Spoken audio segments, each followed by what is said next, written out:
فقد قال الصادق علیہ السلام ان القصد امر يحبه اللہ عز وجل وان الصرف امر لا يحبه اللہ عز وجل حتى ترهق النوات فإنها تصلح بشيء وحتى سبك فضل شرابك۔ گناہان کبیرہ میں سے اسراف پر گفتگو ہو رہی تھی۔ مناسبت سے زبان کے کچھ کاموں کے متعلق احادیث مبارکہ تلاوت کی۔ اسراف ضرورت سے زیادہ کسی چیز کو استعمال کرنا، ضرورت سے زیادہ کہیں اپنا مال خرچ کرنا، ضرورت سے زیادہ گفتگو کرنا، ضرورت سے زیادہ کھانا پینا، ضرورت سے زیادہ مہنگا لباس پہننا، ضرورت سے زیادہ بڑا مکان بنانا، اپنا جو معاشرتی سٹیٹس ہے، جو انسان کی معاشرے میں ویلیو ہے، اس ویلیو سے بڑھ کر کوئی چیز خریدنا،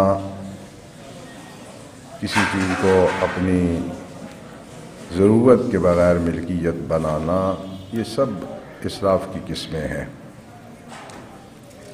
اور اسراف کسی کام میں بھی ہو سوائے انفاق فی سبیل اللہ اور سوائے طاعت اللہ کے، اللہ کی اطاعت کے، یہ کسی کام میں بھی جائز نہیں ہے۔ حضرت صادق صلوات اللہ علیہ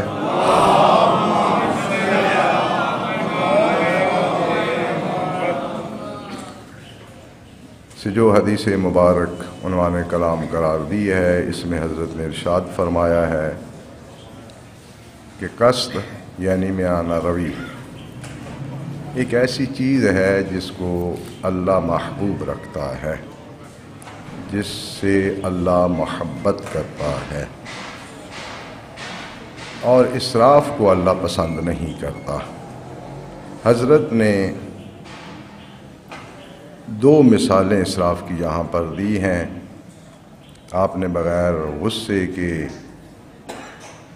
اور بغیر کسی پریشر کے یہ دو مثالیں سننی ہیں تاکہ پتہ چلے کہ ہماری زندگی میں اسراف کس طرح پھیلا ہوا ہے۔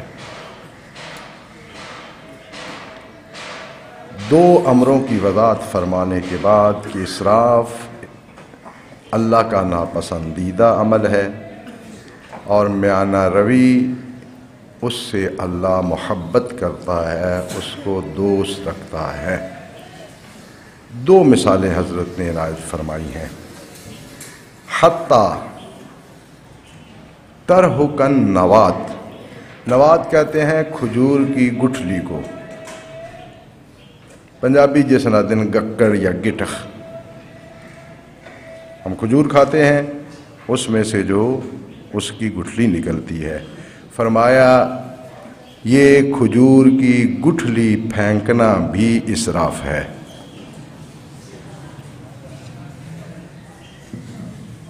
آپ حیران ہو جائیں گے کہ یہ کون سی ضرورت کی چیز ہے۔ چونکہ عربوں میں یہ گٹھلی بھی دو کاموں کے لیے استعمال ہوتی تھی۔ حضرت امیر المومنین علیہ السلام نے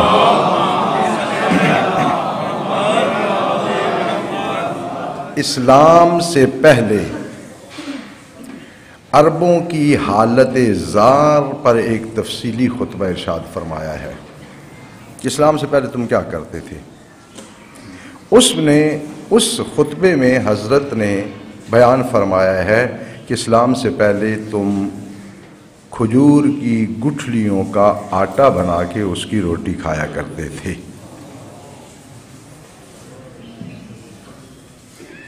بس یہ کات سالی میں انسانوں کی غذا ہوا کرتی تھی۔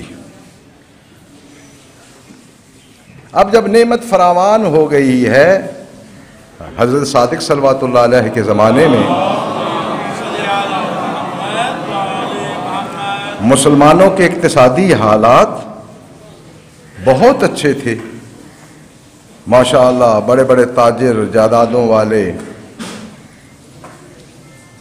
بیرون ملک بھی تجارتی روابط تھے، لیکن فرمایا کہ کھجور کی گٹھلی بھی پھینک دیتے ہو نا تو یہ اسراف ہے، چونکہ اس کا دوسرا مصرف یہ تھا کہ اس کو کھجور کی گٹھلی کو اونٹوں کو بطور غذا دیا جاتا تھا۔ اونٹوں کی غذا کے طور پہ استعمال ہوتی تھی کھجور کی گٹھلی۔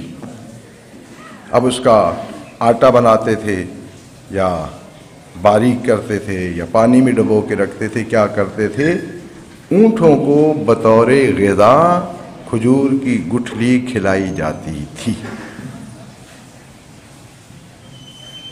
آپ کو تعجب تو نہیں ہوگا کہ کھجور کی گٹھلی کو کھجور کھانے کے بعد پھینکنا بھی معصوم امام علیہ السلام نے منصوص من اللہ حاکم نے اسراف قرار دیا ہے۔ میں جب بات کرتا ہوں تو پھر اگلے ہفتے ظاہر ہے کہ مجھے یلغار ہوتی ہے، ہر کوئی سمجھتا ہے کہ میں اسے کہہ رہا ہوں، واقعی یہ بات ہے کہ میں ہر کسی کو کہہ رہا ہوتا ہوں، لیکن ٹارگٹ کے طور پہ نہیں، اس لیے کہ اس بات کو سمجھیں۔ ہر شخص ہی میرا مخاطب ہوتا ہے، کچھ اپنا بڑائی دکھانے کے لیے، چودراہٹ دکھانے کے لیے بعد میں کہتا ہے جی آپ نے ہمیں کہا تھا۔ بھائی میں اتنی کسی کو اہمیت نہیں دیتا کہ صرف اسی کو کہوں، میں تو معاشرے کو کہتا ہوں۔ آپ نے دیکھا ہے نیازوں پہ جتنا ہم راشن ضائع کرتے ہیں، مقابلے میں پلیٹیں بھر لیتے ہیں، آدھی آدھی پلیٹ چھوڑ کے چلے جاتے ہیں۔ دعوتوں پہ دیکھا ہے کہ ہم کتنی خوراک ضائع کرتے ہیں۔ شادیوں بیاہوں میں دیکھا ہے کہ ہم منوں کے حساب سے خوراک ضائع کرتے ہیں، اور یہ حماقت اور غلاظت سے بھرا ہوا انسان ہے کہ جب کھانے سے سیر ہو جاتا ہے تو روٹی جیسی چیز کو کوڑا کرکٹ کے ڈھیر پہ پھینک دیتا ہے۔ العظمت اللہ۔ میں نے کھانے پہ 4 خطبے دیے تھے آپ کو، 4 مہینے خطبے دیے، 4 نہیں، کھانا کھانے کے آداب آپ کو انشاءاللہ بھول گئے ہوں گے۔ روٹی کا اسلام میں اتنا بڑا احترام ہے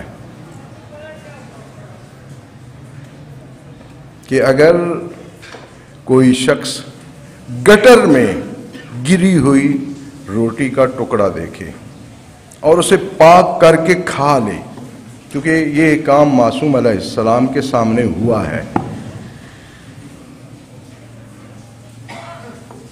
خلوت خانے میں گرا ہوا تھا روٹی کا ٹکڑا، معصوم نے غلام کو حکم دیا کہ یہ ٹکڑا اٹھا لو، اس شخص نے اٹھایا، اسے پاک کیا اور کھا لیا۔ تھوڑی دیر بعد حضرت نے پوچھا کہ وہ روٹی کا ٹکڑا کہاں ہے؟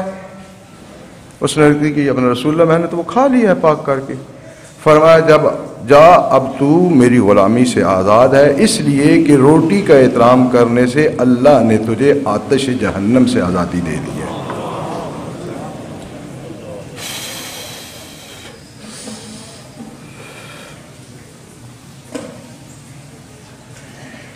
یہ پتہ نہیں کہاں سے تہذیب آ گئی ہے۔ اسلامی نقطہ نگاہ سے روٹی کھاتے ہوئے اس طرح بیٹھنا ضروری ہے جس طرح کہ غلام اپنے آقاؤں کے سامنے بیٹھتے تھے۔ یعنی ایک زانو زمین پہ ہو، ایک جس طرح یہ زمین پہ بیٹھ پہ پرانے زمانے میں میٹرک تک ہم وہ ٹاٹوں پہ بیٹھ کے پرچہ لکھتے تھے نا، کہ ایک بایاں زانو جو ہے زمین پہ ہوتا ہے، دایاں زانو جو ہے اٹھایا ہوا ہوتا ہے، اس پہ کاغذ لکھ کے رکھ رہے ہیں، اس طرح بیٹھنا چاہیے۔ سرکار دو عالم اسی کیفیت میں بیٹھ کے کھانا کھاتے تھے۔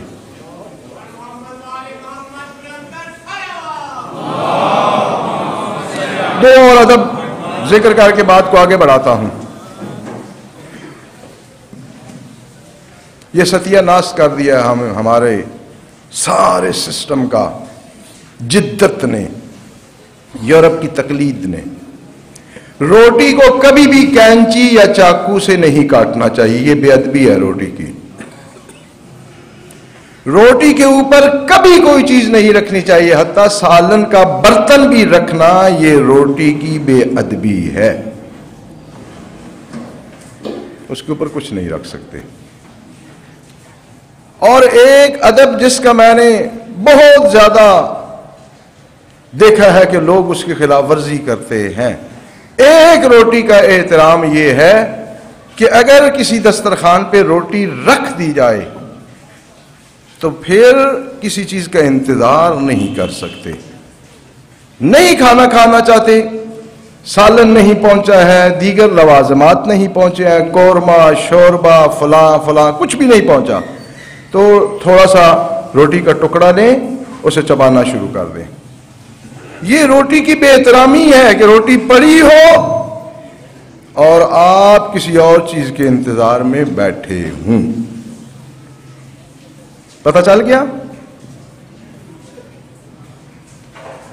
اور پھر روٹی کا احترام عرض کر رہا ہوں، میں 4-5 مہینے اس پہ تفصیلی خطبے دے چکا ہوں۔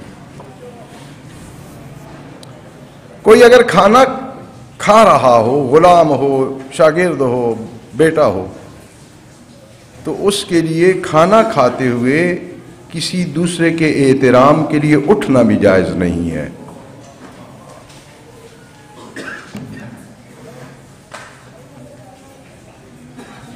امام زین العابدین علیہ السلام تشریف لے کے غلام کھانا کھا رہا تھا، آپ کا ذاتی غلام، احترام کے لیے اٹھ کھڑا ہوا، اس نے فرمایا نہیں، روٹی کا احترام کرو، بیٹھ جاؤ۔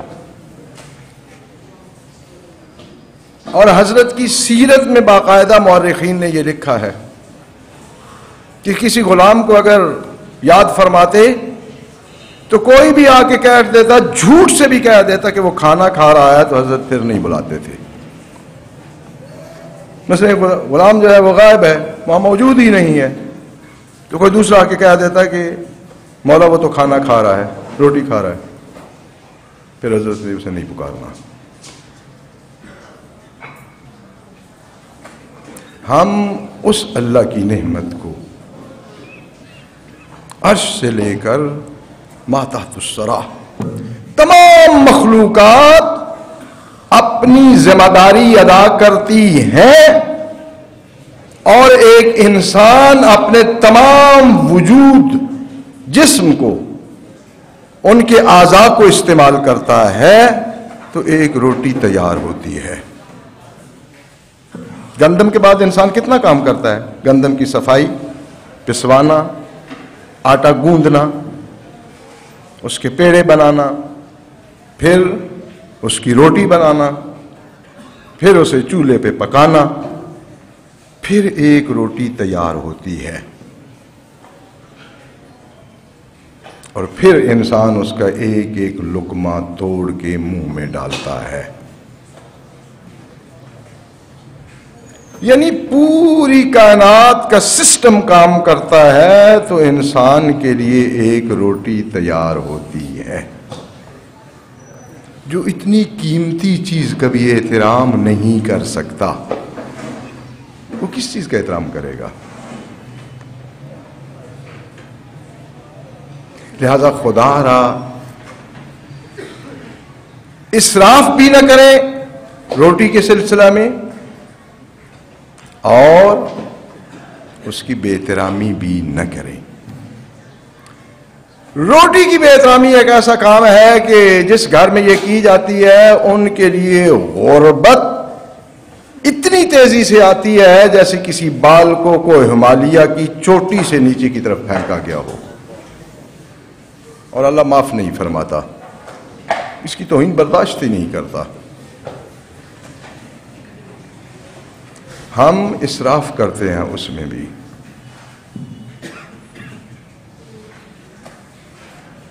شیطان کو خوش کرنے کے لیے تو ہم کنجر بھی بلاتے ہیں، ڈھول بھی، بینڈ بھی، باجا بھی، اور جہاں وہ کود ناچ کے جا رہے ہوتے ہیں وہاں اللہ کی نعمت کی ہم بے احترامی کر رہے ہوتے ہیں۔ میں نے خود ان گناہگار آنکھوں سے یہ پاکیزہ مناظر دیکھے ہیں کہ کچھ لوگ جو ہے وہ لقمہ توڑتے ہیں، پہلے اس طرف پھیرتے ہیں، اس طرف پھیرتے ہیں کہ کہیں اگر سالن لگا ہوا ہے تو وہ صاف ہو جائے۔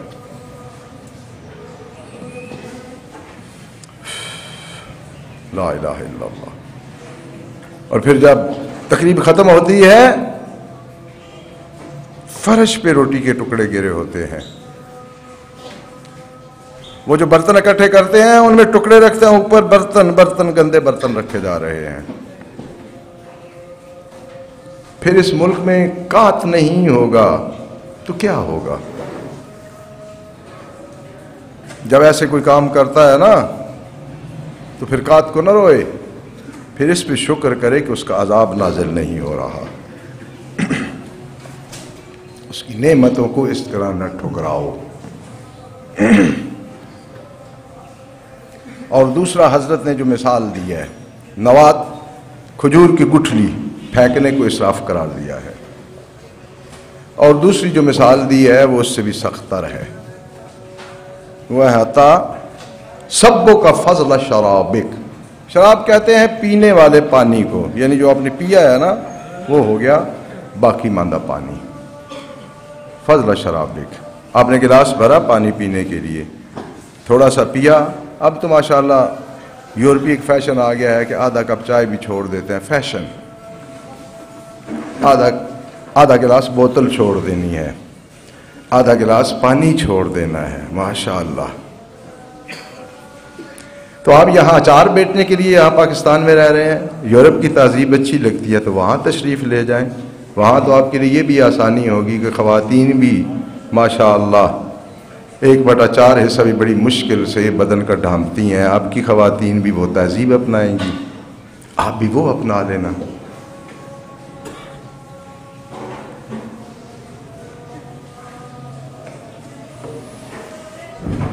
دنیا میں لوگ ایک لقمہ روٹی کے لیے مر رہے ہوتے ہیں۔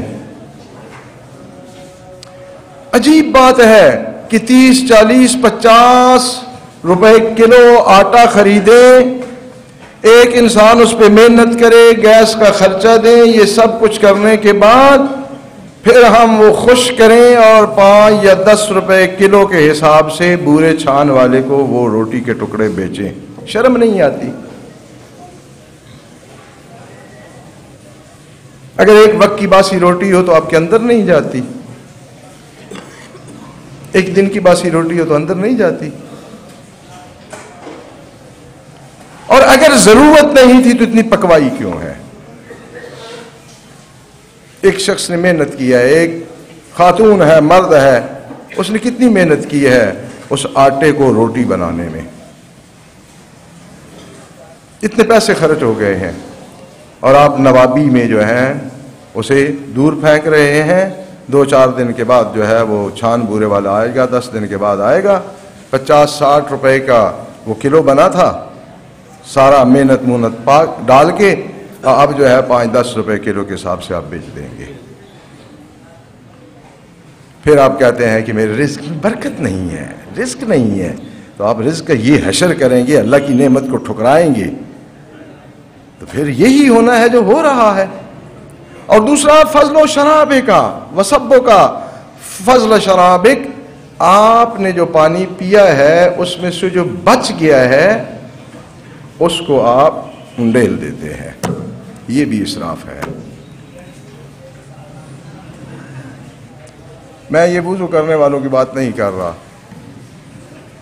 نہانے والوں کی بات نہیں کر رہا، ماشاءاللہ فل نل کا کھلا ہوتا ہے، یہاں انگلی دے رہے ہیں، وہاں دے رہے ہیں، یہاں دے رہے ہیں، اور پانی ایسے ہی چل رہا ہے۔ بھئی اللہ نے 2 ہاتھ دیے ہیں، اگر کچھ اور مصروفیت ہو تو نلکی کو بند کر دیں۔ آپ نے جو ہے وہ واٹر ٹینکی پر کرنی ہے کہ فل نل کا کھولا ہوا ہے؟ چلو بھرنے کے لیے فل نل کا کھولنا چاہیے۔ الہی نعمت کا کفران کر رہے ہیں ہم،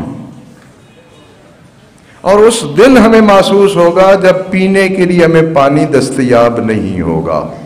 جس بے رحمی سے اللہ کے اس خزانے کو ہم استعمال کر رہے ہیں، آئندہ نسلیں یہی اگر ہمارا حشر رہا تو ایک گلاس پانی کے لیے ترسیں گی، پھر وہ ہمارے کرتوت جو ہیں بطور شان و شوکت بیان کیا کریں گی۔ تو اب پانی کی آدھا گلاس رکھ دیا ہے، اب ضرورت نہیں ہے تو تھوڑی دیر بعد پھر پی لینا، ڈھام کے رکھ دو۔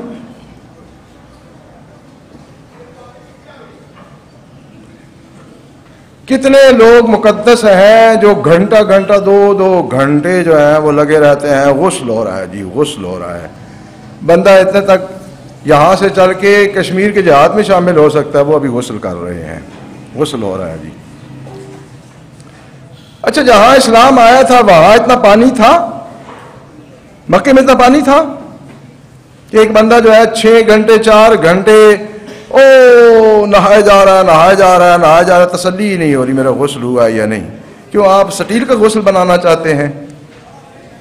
ایک سا پانی جو ہے وہ تو کہا گیا ہے کہ اس میں غسل کرنا ہے آپ نے، ایک سا پانی من نہیں، 3 چولی وضو کے لیے چاہیے۔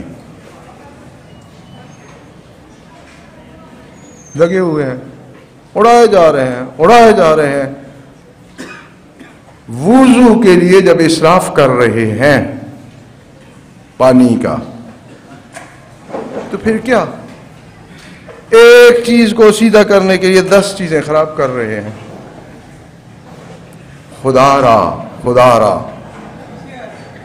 قصد اور میانہ روی اپنے ہر کام میں اپنائیں۔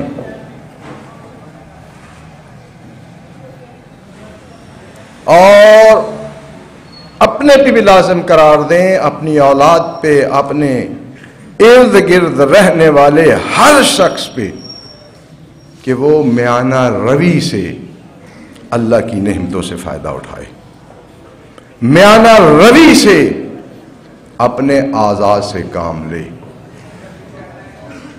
یہ بھی اسراف ہے۔ 20 گھنٹے آپ جسم کو کام لگائے ہوئے ہیں، یہ جسم آپ کے پاس امانت ہے، اس کی لمٹ سے زیادہ اس سے کام نہ لیں۔ خیانت کر رہے ہیں اگر ایسا کر رہے ہیں تو۔ کھانے پینے کے اوقات ہونے چاہیے، شام کو کھایا پھر دوپہر کو 2 بجے کھا رہے ہیں۔ اب ایسا کوئی عجیب ماحول آ گیا ہے، ناشتہ 1:30 بجے ہو رہا ہے، یہ ناشتہ ہے 1:30 بجے؟ تو آپ جب معدے کو وقت پہ غذا دے ہی نہیں رہے ہیں تو سسٹم خراب ہونا ہے یا نہیں ہونا؟ اور پھر جب اس میں ڈالتے ہیں تو بیچارہ معدہ جو ہے وہ تو شرم سے کچھ کہہ نہیں سکتا، اوپر سے ڈال رہے ہوتے ہیں، وہ تھوڑا کھینچ رہا ہوتا ہے، وہ تو بیچارہ کچھ کہہ نہیں سکتا ہے اور ڈالے جا رہا ہے۔ بعض تو ماشاءاللہ اتنا ڈالتے ہیں کہ کھا بیٹھے نا اگر تو بیٹھ نہیں سکتے، لیٹنا پڑتا ہے۔ اور پھر التماس سے دعا، جی وہ میں بیمار ہو گیا ہوں، جی میں بیمار ہو گیا۔ بھائی جب اتنا ڈال رہے ہو اس میں، کرنا ہے کچھ نہیں تو بیمار ہی ہونا، اور کیا ہونا ہے؟ یہ معدہ جو ہے نا آپ کی ضرورت کے لیے، اس میں غذا ڈالنے کے لیے اللہ نے آپ کو دیا ہے، کسی سے انتقام لینے کے لیے نہیں ہے کہ آج ادھر گئے ہیں تو اتنا کھا لیں کہ یہ بیچارہ توبہ کر جائے، ہمیں کھانا ہی نہ کھلائیں۔ جتنی ضرورت ہے اتنا اس میں ڈالیں، اتنا ہی اسے سسٹم دیا گیا ہے۔ ضرورت جتنا ڈالیں گے وہ آپ کے لیے مفید چیز بنائے گا، ضرورت سے زیادہ ڈالیں گے تو وہ ہمارا تابع تو نہیں ہے، اس نے تو نہیں دیکھنا کہ ڈالنے والا چودھری ہے، سید ہے، پیر ہے، مرشد ہے، آقا ہے، غلام ہے۔ اس نے اضافی کا وہی کچھ کرنا ہے جس میں آج کی دنیا مبتلا ہے، کہ ابھی جوانی جو ہے وہ مکمل نہیں ہوتی، پہلے ڈاکٹر کے پاس گیا بیٹھا ہوتا ہے، خدا را اللہ کی نعمتوں کی اس طرح بے قدری نہ کریں. اس سے نہ کہ یہ کہ ہمیں کوئی فائدہ ہو، نقصان بھی ہوتا ہے. اپنے نفع نقصان کے طور پہ سے لے لیں اگر شریعت کے طور پہ نہیں لیتے. ایک گزارش کرنی تھی، اور وہ گزارش اس لیے ضروری ہے کہ چونکہ یہ ایک تو وقت کی وجہ سے یہاں نماز میں شرکت کرنے والوں کی کمی ہو گئی ہے، اور دوسرا کرونا کی وجہ سے جو یہاں شرکت کرتے ہیں ان کی آمدن میں کمی ہو گئی ہے. لیکن مسجد کے مخارج جو ہیں وہ ظاہر ہے کہ اسی روٹین میں جا رہے ہیں جو کرونا سے پہلے تھے. تعمیر کے لیے چندہ نہیں مانگ رہا، مسجد کے مخارج کے لیے کوشش کریں کہ 2-4 روپے زیادہ دیا کریں، کیونکہ جو اب آمدن ہو رہی ہے جمعے سے، اس سے مسجد کے مہینے کے مخارج نہیں نکلتے. ظاہر ہے کہ کہیں سے باہر سے تو امداد نہیں آنی، ہم نے ہی کچھ کرنا ہے، تو یہ کام چلنا ہے. میرا اندازہ ہے غلط یا صحیح 1.5-2 لاکھ سے کے قریب تقریباً مسجد کا معنی خرچ ہوتا ہے، بلز وغیرہ اور جو کام ہوتے ہیں. شاید مجھ جس طرح بتایا گیا ہے کہ یہ رقم جو ہے وہ 2-3 مہینے سے جو کچھ ان 4 جمعوں میں اکٹھا ہوتا ہے وہ اس لیول تک نہیں پہنچتی. مجھے پتہ ہے کہ حالات بڑے سخت ہیں، لوگوں کے کھانے کے مسئلے ہیں، لوگوں کے بہت سے پرابلم ہیں. کرونا نے کوئی مسجد کی آمدنی کم نہیں کی، معاشرے کی بھی آمدن کم کی ہے. لیکن اس میں تھوڑی سی اتنی گنجائش رکھیں کہ اگر بچت نہ ہو سکے تو کم از کم مسجد کے جو ماہانہ مخارج ہیں وہ نکل سکیں. اگلے جمعے اس وجہ سے آپ نے جمعہ نہیں چھوڑنا کہ بھائی اب تو وہاں پیسے زیادہ دینے پڑتے ہیں. آپ دے نہ دیں جمعہ ضرور پڑھ لیں، اس کی کوئی فیس نہیں ہے. ویسے آپ کو تذکر دے رہا ہوں، دینا ضروری نہیں ہے. جتنے کسی کے وسائل ہیں اتنا ہی دے. صرف میں ہمیشہ یہ عرض کرتا ہوں کہ تھوڑا دینے سے کبھی گھبرائے نہیں. تھوڑا اگر بہت سے لوگ بھی دیں نا،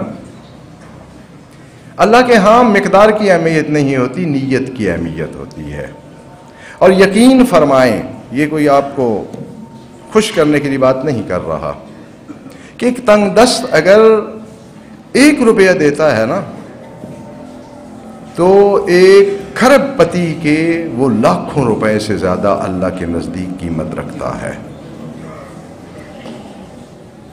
لہذا یہ بات ذہن سے نکال دیں کہ میں نے روپیہ دیا تو دوسرا دیکھے گا کیا کہے گا. بھئی آپ نے اس دوسرے سے اجر لینا ہے کہ وہ کہے گا، تولے گا. جس سے لینا ہے وہ آپ کے دل کی کیفیت کو بھی سمجھتا ہے، آپ کے حالات کو بھی سمجھتا ہے. قیمت اس نے لگانی ہے، میں نے یا کسی اور نے نہیں لگانی. تھوڑا دیں کوئی معاملہ نہیں ہے، لیکن دینے کی کوشش کریں، اس لیے کہ یہ آج جو دینا ہے کل آپ کے کام آنا ہے. بارگاہ رب العزت میں مسررانہ دعا ہے